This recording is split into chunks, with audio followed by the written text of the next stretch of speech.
Shalom Aleichem a todos os amigos internautas. Nós estamos iniciando mais uma vez o programa Parashat HaShavua. No programa dessa semana abordamos a Parashá de Hayé Sara, Gênesis capítulo 23, versículo 1 até o versículo 18 do capítulo 25. Nessa Parashá temos o relato da vida e da morte de Sara, a matriarca, também da morte de Abraão, o primeiro patriarca, e dentre a morte dos dois tem relatos importantes acerca do casamento de Isaac, relatos que nos trazem muitos ensinamentos morais. E mais uma vez nós estamos com a presença do Rosh Ezra para abordar essa Parashá com todos vocês. Shalom Aleichem, meu amigo internauta. Hoje, como o Rosh Moshe disse, a Parashá Hayé Sara, que começa assim, em hebraico: Vayeriu Hayé Sara, Mea Shana, Ve'esirim Shana, Ve'sheva Shanim Shenei Hayé Sara. Que literalmente nós poderíamos traduzir da seguinte maneira: e foi a vida de Sara, 127 anos viveu Sara. Nossos sábios explicam que existe um objetivo no texto primeiro do capítulo 23 de Gênesis. Por que ele repete duas vezes a expressão Hayé Sara? Viveu Sara. Ele diz, e foi que viveu Sara? Viveu Sara 127 anos. Eles nos ensinam que mais do que viver o tempo que for, é importante viver cada um dos dias que vivemos. Quando Jacó foi perguntado por Faraó do Egito quantos eram os seus anos, ele diz, o faraó lhe perguntou, quantos são os dias dos anos de sua vida? E ele respondeu, os dias dos anos da minha vida são, acho que na época eram 120 anos. Poucos e maus foram os dias da minha vida, né? Poucos e maus. Então significa o quê? Que Sara viveu cada um dos dias que compuseram os seus 100 e tantos anos que viveu, né? 127 anos. Quantos de nós, se nós pegássemos a nossa vida e condensássemos, tirássemos da nossa vida aquilo que é rotineiro e que nós não conseguimos nos lembrar, tirássemos o tempo que nós perdemos com aquilo que não frutifica, com aquilo que não é importante, como disputa entre pessoas, como desavenças, coisas que atrasam a nossa vida. Quanto tempo nós perdemos invejando o sucesso das pessoas ao nosso redor? Quanto tempo nós perdemos olhando para a grama do vizinho, né? Dizendo achando que ela era mais verde e sem se preocupar em tornar a minha um pouquinho melhor? Eu vou ver que algumas pessoas viveram 10 anos de vida. E viveram desses 10 anos, 9 anos bem vividos. Crianças. Morreram quando crianças, mas viveram plenamente seus anos. E muitas pessoas que viveram 80 anos, mas não chegaram a viver 5 anos de sua vida. E é quando elas olham para trás e veem assim, quanto tempo elas perderam do tempo que viveu. O objetivo de repetir o fato de que Sara viveu é porque Sara não apenas viveu, esteve viva com seus olhos abertos. Ela viveu, vivenciou, teve experiência. Ela realmente fez de que cada um dos dias de sua vida fossem dias vividos. Interessante que quando a gente lê nessa mesma Parashá, né, que fala no Gênesis capítulo 25 da morte de Abraão, fala assim, versículo 8 de Gênesis 25, e Abraão expirou e morreu em boa velhice, velho e farto de dias, e foi congregado ao seu povo. Saber viver conta, né? Para a gente chegar na nossa velhice, poder olhar para trás e ter uma sensação, um sentimento de que cumpriu com o dever, cumpriu com aquilo que estava programado para a sua vida, ou pelo menos pôde olhar para trás e foi feliz. Que bem ou mal, viveu o seu melhor. Não é?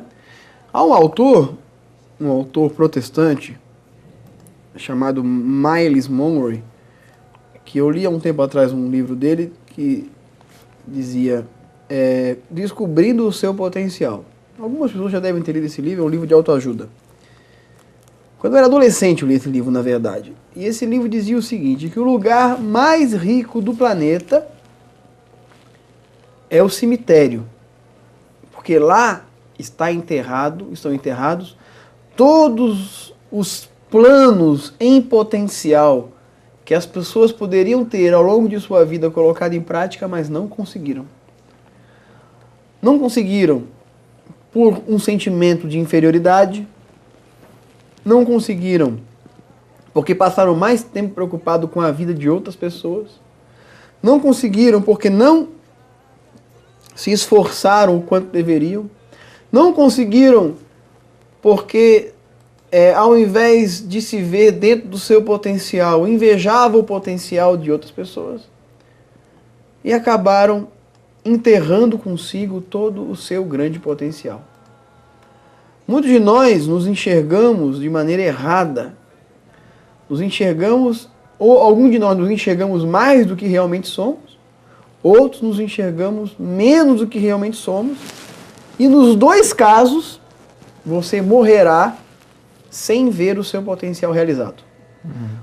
As pessoas que se consideram mais do que realmente são, acabam se preocupando apenas em fazer coisas grandes e não conseguindo ser bem-sucedidas naquilo que fazem, porque está além de sua capacidade. Mas aquelas pequenas coisas, numerosas e pequenas coisas que poderiam ser feitas, não foram feitas, porque a pessoa tinha uma impressão errada acerca de si próprio e acabaram sem fazer as duas coisas, as coisas grandes e as coisas pequenas. Você já viu que algumas pessoas, Moshe, que você conversa, elas falam, eu vou abrir um negócio. Elas não sabem começar por baixo. Se ela quer abrir uma empresa, por exemplo, de confecção, ela não quer abrir uma empresa de confecção, ela quer abrir uma mega empresa de exportação de moda para o mundo inteiro. Não quer comprar uma maquininha de costura e começar ali. Ela quer fazer um grande financiamento no BNDES, talvez de R$1 milhão, para colocar 50 pessoas trabalhando para si, construir um galpão, fazer uma super logomarca, investir em mídia. E ela não está à altura daquilo que ela está se propondo, sabe? E acaba se dando um jargão, algo assim, parecido com um personagem humorístico que tinha quando eu era mais jovem, que dizia que fazia planos e tudo, e alguém perguntava para aquela pessoa, você já tem dinheiro para isso? Ela falava, é só o que está me faltando é o dinheiro, porque o plano eu já tenho. E as pessoas vivem isso entra ano, sai ano, entra ano, sai ano, e aí as pessoas que tinham um sonho aos 30, elas já estão com 50 anos, elas ainda não conseguiram fazer absolutamente nada de suas vidas, continuam iguais, na mesma coisinha, na mesma vidinha medíocre, mas quando você vai perguntar para ela, ela vai sempre falar para você, não, mas eu ainda tenho uma grande ideia, que logo eu ainda vou colocar em prática. No fim da vida ela olha para trás e fala que faltou oportunidades para ela. Faltou oportunidade para ela. No Salmo de número 90, versículo 12, diz assim, ensina-nos a contar os nossos dias de tal maneira que alcancemos coração sábio.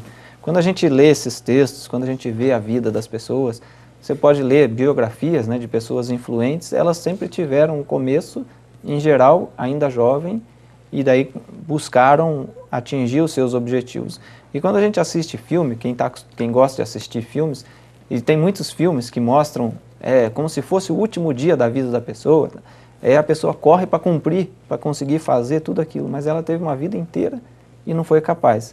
Então a gente precisa aprender a contar os nossos dias, dia após dia, viver para tentar ser melhor a cada dia e atingir assim os nossos objetivos. Se a gente ficasse menos preocupado em resolver os grandes problemas que assolam a nossa vida individual e mais preocupados em resolver aqueles pequenos problemas que surgem minuto a minuto entre as 8 horas ou mais de vida que nós temos acordado por dia, nós com certeza teríamos muito melhores resultados no fim de nossas vidas.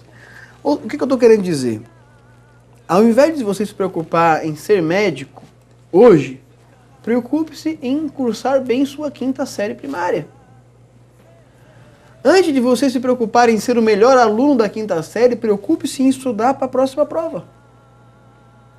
Entende? Antes de você tirar a melhor nota de todos os alunos naquela prova, preocupe-se em prestar atenção na aula que você está assistindo agora. Que é a tendência das pessoas é deixar tudo para a última hora também, A tendência das pessoas é expectar.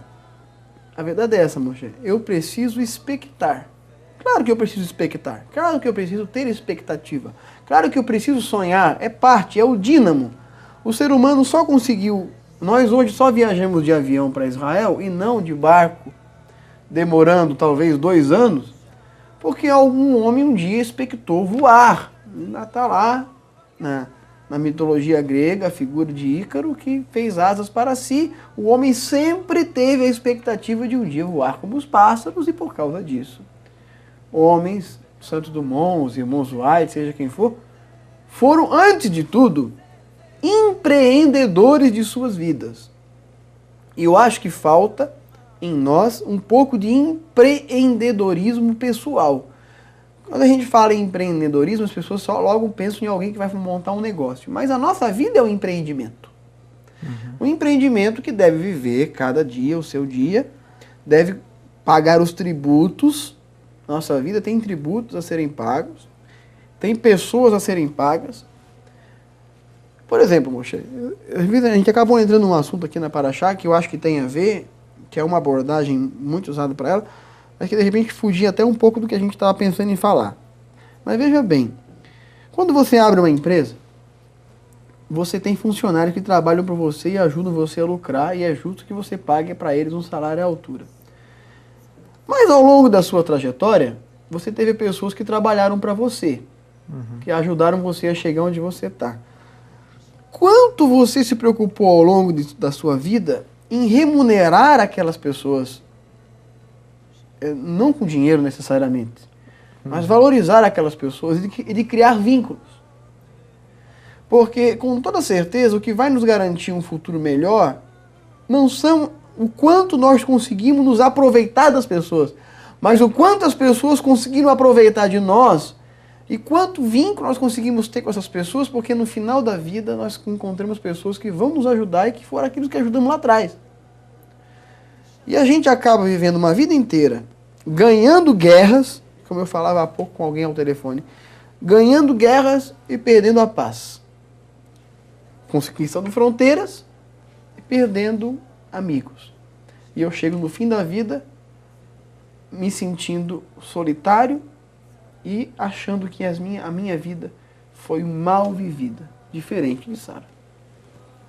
É interessante quando a gente olha assim, e a gente nunca está preparado para a morte. Era uma coisa que eu falei há um tempo atrás numa congregação, e o Orochi da congregação que eu estava visitando me falou: essa é uma verdade, né? A gente passa o ano inteiro, a vida inteira na congregação, e a gente nunca fala sobre a morte, a gente não se prepara para o dia da morte, da nossa morte. E daí quando a gente vê uma pessoa da congregação, algum conhecido morrendo, aí a gente se preocupa, mas no dia seguinte a gente já esquece.